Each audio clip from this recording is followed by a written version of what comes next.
Olá, de volta com o Jornal CBN Vale, segunda edição. Obrigada pela tua sintonia, para você que nos acompanha por aqui ao vivo, pelo YouTube e também pela rádio AM 750. São 4 horas mais 10 minutos. Olha, como eu havia dito, o governo ele tem um projeto para acabar com a obrigatoriedade, né, das aulas de autoescola para tirar CNH. E segundo esse projeto em discussão, o candidato, o que acontece? Ele precisaria fazer a prova teórica, né, e o exame prático. No entanto, ele teria a liberdade de se preparar por conta própria, sem precisar frequentar uma autoescola. A ideia, segundo os defensores da proposta, é reduzir os custos e facilitar o acesso à habilitação, principalmente para as pessoas de baixa renda, né? Mas, por um outro lado, especialistas em segurança viária e representantes de autoescolas levantam preocupações sobre os riscos, né, de formar motoristas sem um acompanhamento técnico adequado, né? Afinal de contas, nós estamos falando de um processo que envolve responsabilidade, né, gente? Segurança no trânsito e conhecimento de leis.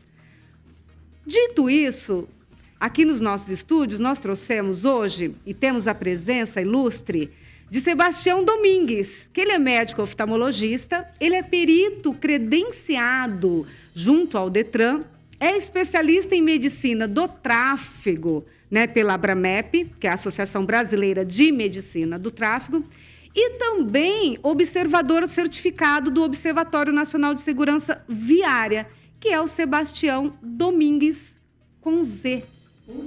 Boa tarde, Sebastião. Boa tarde, prazer estar aqui. Um prazer. Assíduo da CBN, de manhã, de tarde, de noite. Eu fiquei sabendo. Prazer estar aqui. Um prazer imenso, uma boa tarde, seja muito bem-vindo. Eu vi as suas mensagens, né, o tanto que você participa aqui das nossas redes, das nossas rádios. É isso das aí. nossas rádios. Obrigada, Sebastião. São 4h12. Pois é, você viu o que acontece, essa pauta do governo hoje? Nós queremos saber, né, não é somente sua opinião a respeito, né, Sebastião? Mas o que isso vai implicar, afinal de contas, né, para o cidadão ou para as autoescolas, a respeito dessa pauta, né, se aprovada do governo? Pois é, Mirela, você sabe que essa questão da segurança viária, né, da segurança do trânsito, é uma pauta que, na verdade, não se dá muita atenção, né? A gente costuma dizer o seguinte: se um avião da Embraer subisse todo dia com 90 pessoas a bordo e caísse, todo dia o avião sobe, cai e mata 90 pessoas, haveria uma rebelião no país para acabar com esse problema. E é o que acontece no trânsito hoje. Hoje morrem por dia 90 pessoas. 90 pessoas morrem no trânsito? Por dia. Na nossa conversa aqui de meia hora, teoricamente, morreriam 2 pessoas, pelo menos, enquanto a gente conversa, porque é 1 a cada 15 minutos. Então, fora outros 200 ou 300 mil que ficam inválidos ou incapacitados. É só você ir ali no Luci Montoro, você vai ver quanta gente se acidentou de moto, principalmente, e perdeu uma perna, ficou tetraplégico, por aí vai.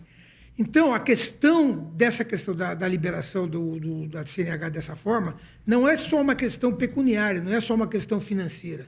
É uma questão também de segurança viária. Quer dizer, eu comentei com você que quando eu tirei carta, havia essa opção de você ter um instrutor particular, né, da família. Só que você vai querer comparar o trânsito que havia nos anos 60, quando eu tirei carta, e no trânsito que há hoje. A potência do motor do carro é maior. Quer dizer, as ruas são com muito mais movimento, o número de pedestres é muito maior. Então, o risco de um sinistro, né? É maior. É muito maior. Sebastião. Então, quer dizer, é muito complicado. É uma pauta perigosa, você quer dizer? Isso é muito perigosa? Muito perigosa. Porque, na verdade, hoje já se discute se a formação através das autoescolas é suficiente. Já se discute mudar o formato da autoescola na parte do aprendizado, porque se acha que é insuficiente. Quer dizer, os técnicos acham que é insuficiente e você quer eliminar. Quer dizer, e o problema maior que eu acho, Mirela, é o seguinte: você está dizendo que... Você não, né? O governo está dizendo que o problema é financeiro. Deixa eu ver se eu entendi. Ele tem dinheiro para comprar uma moto e não tem dinheiro para tirar a carta. É isso que estão dizendo? Por quê? Porque no Brasil hoje... em torno de, na média, 40% a 50% dos proprietários de moto não tem CNH registrada. Então, eles não têm carta, estão dirigindo sem habilitação. Mas aí nós estávamos conversando também a respeito disso. Eles não estão tendo habilitação, por falta de dinheiro, mas você disse que poderia, por falta de fiscalização? Com certeza. Qual que é o Eu acho que as duas coisas pegam. Quer dizer, estão pecando Estão também. pegando, porque é só você ver, no Nordeste, por exemplo, que a fiscalização é pior, o sistema viário é pior, menos fiscalizado, o pessoal anda sem capacete, etc. e tal, é em torno de 50% os que têm moto e não têm carta. No Sudeste, isso cai para 20%, 25%. Que tem mais fiscalização, você Porque tem diz. mais fiscalização, tem também mais condição financeira, mas tem mais fiscalização. Porque se ele souber que vai sair na rua e vai ter a moto apreendida porque ele está sem CNH, com certeza ele iria atrás da CNH. Então, é o que eu te falo, aí você poderia fazer um programa do tipo assim, não, você compra a moto, aí no financiamento da sua moto, você já coloca R$50 a mais por mês para você fazer habilitação. Certo. Esse é um exemplo, né? E você sabe também que o governo agora está com um programa da CNH Social, que deve vigorar a partir de agosto, agora, dependendo de regulamentação dos estados. Quem é inscrito no programa de auxílio governamental poderia ter toda a CNH dele custeada integralmente pelo Estado, para ele poder tirar a CNH.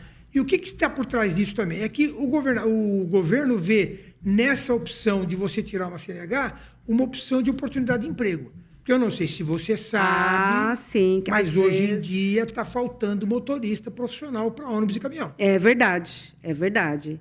É verdade. E, às vezes, as pessoas não têm mesmo a habilitação porque ela não tem um veículo, né, Sebastião? Mas ele precisa da habilitação porque ele pode trabalhar num lugar que ele pode ser um motorista. Exatamente isso. Mas, voltando à pauta, na verdade, também, sobre o que o governo pensa a respeito, tem também... Não é para todo mundo, né, Sebastião? Não é só uma parte da população, aqueles que estão custeados pelo cadastro único? Isso, é só os que estão registrados no cadastro único, que exige uma renda máxima de meio salário mínimo por pessoa na família. Então, é uma parcela pequena da população que vai pegar. Então, essa proposta nova do governo é diferente. A proposta é a seguinte: eu vou tirar carta.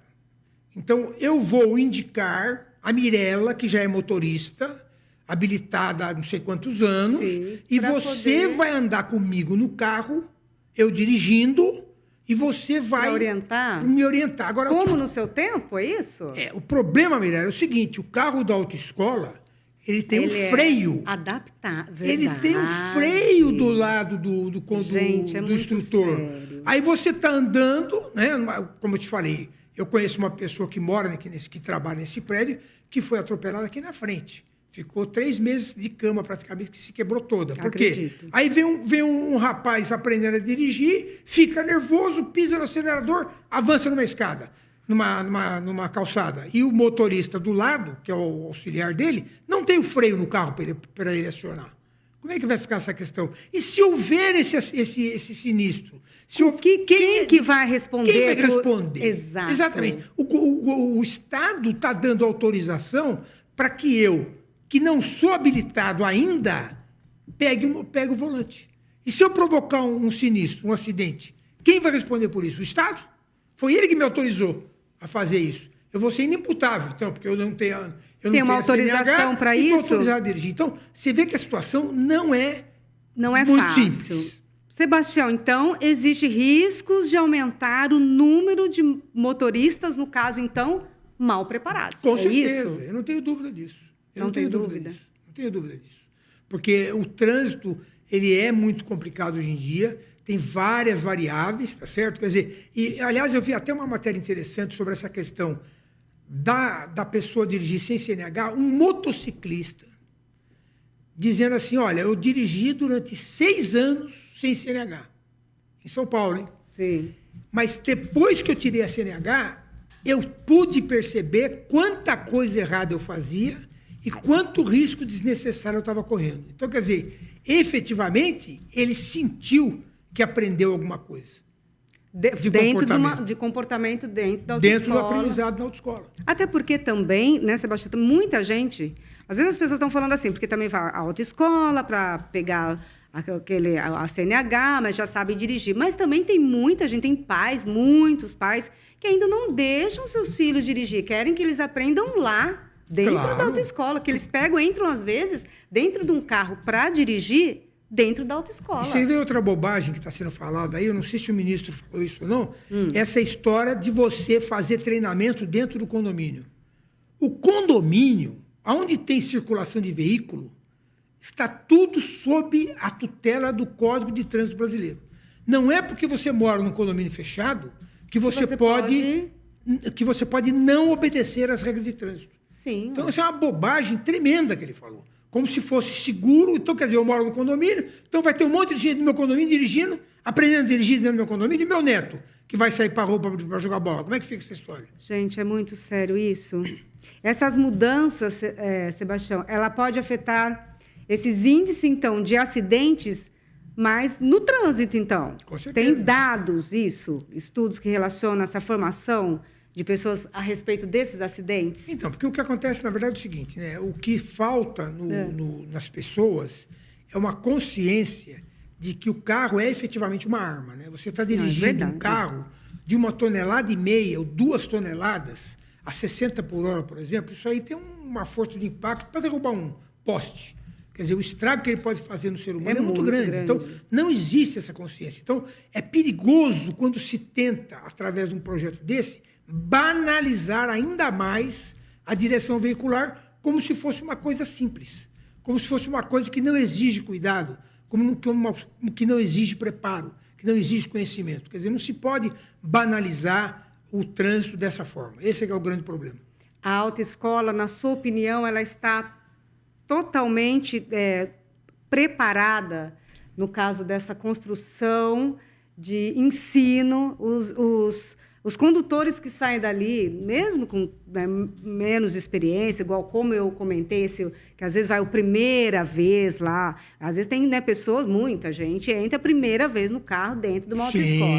Mas a autoescola tem toda uma preparação. E hoje também tem a questão do simulador, né? Que você você pode ter aulas no simulador antes de pegar o carro para peguei esse tempo. Dentro das autoescolas já tem a maioria. Tem um simulador. Tem um simulador, que antigamente era obrigatório, agora parece que é opcional, mas que é uma forma também de você ter o primeiro contato com o carro. E a outra coisa que eu acho importante, Mirela, é o seguinte: o instrutor tem uma coisa que só ele tem, que é a experiência.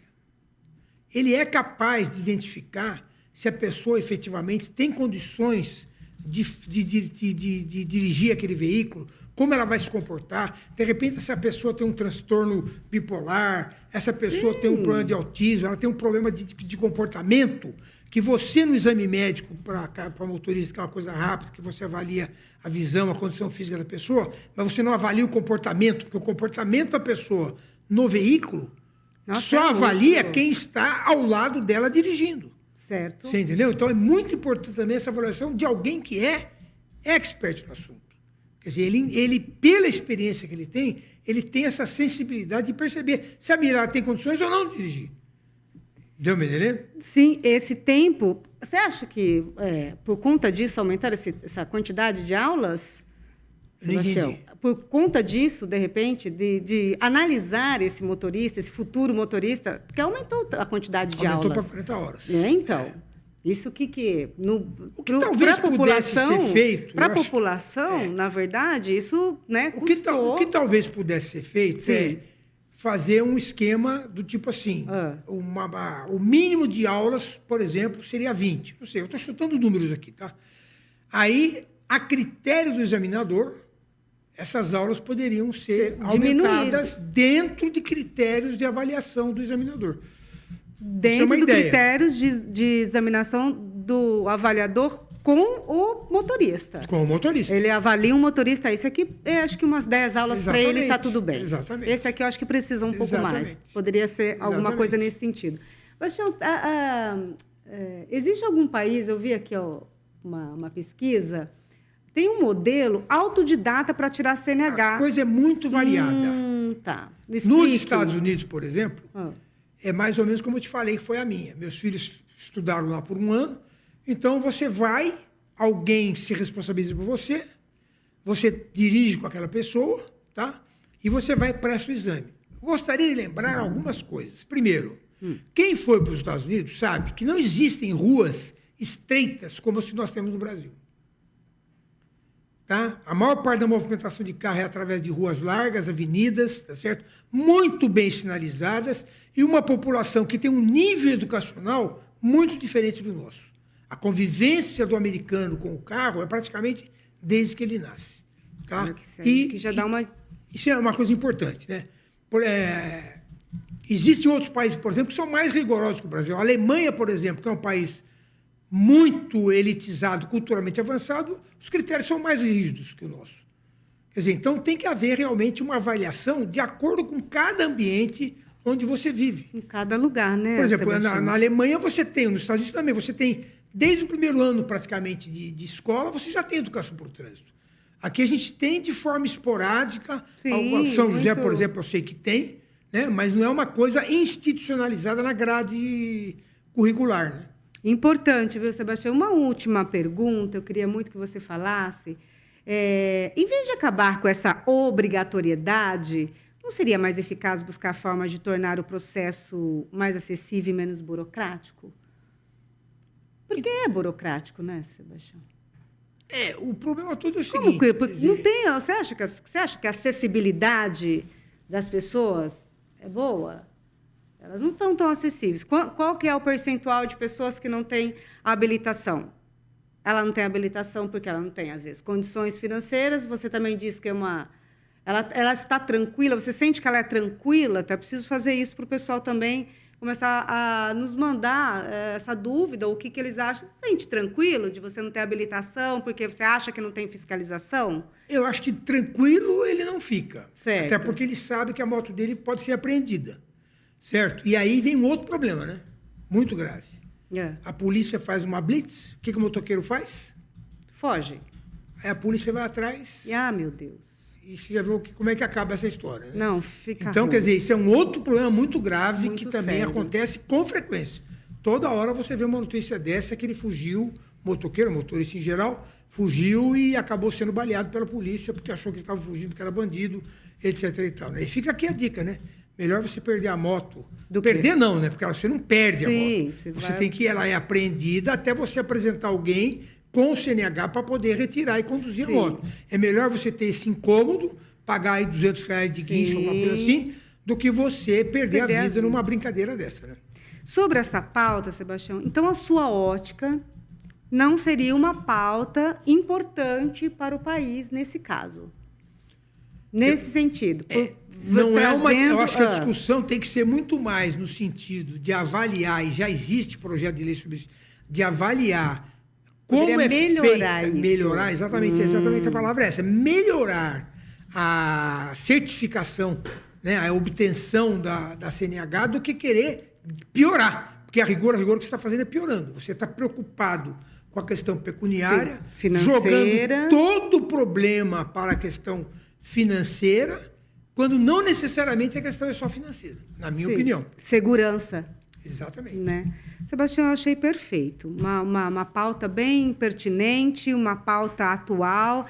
Não teria ninguém melhor do que você para vir por aqui. Você é médico oftalmologista, membro do Observatório Nacional de Segurança. Eu gostei muito da sua participação. Por favor, volte mais vezes. Eu preciso sair realmente. Nós temos o nosso repórter aqui, CBN, mas nós voltamos. A cada meia hora, como você já conhece a nossa programação. E te agradeço muito por essa participação, que foi joia. Perfeito. Obrigado pela presença. Quando precisar, estamos à disposição. Com certeza. Te chamo. Um abraço. Outro. 4h29, estamos de volta daqui a pouquinho.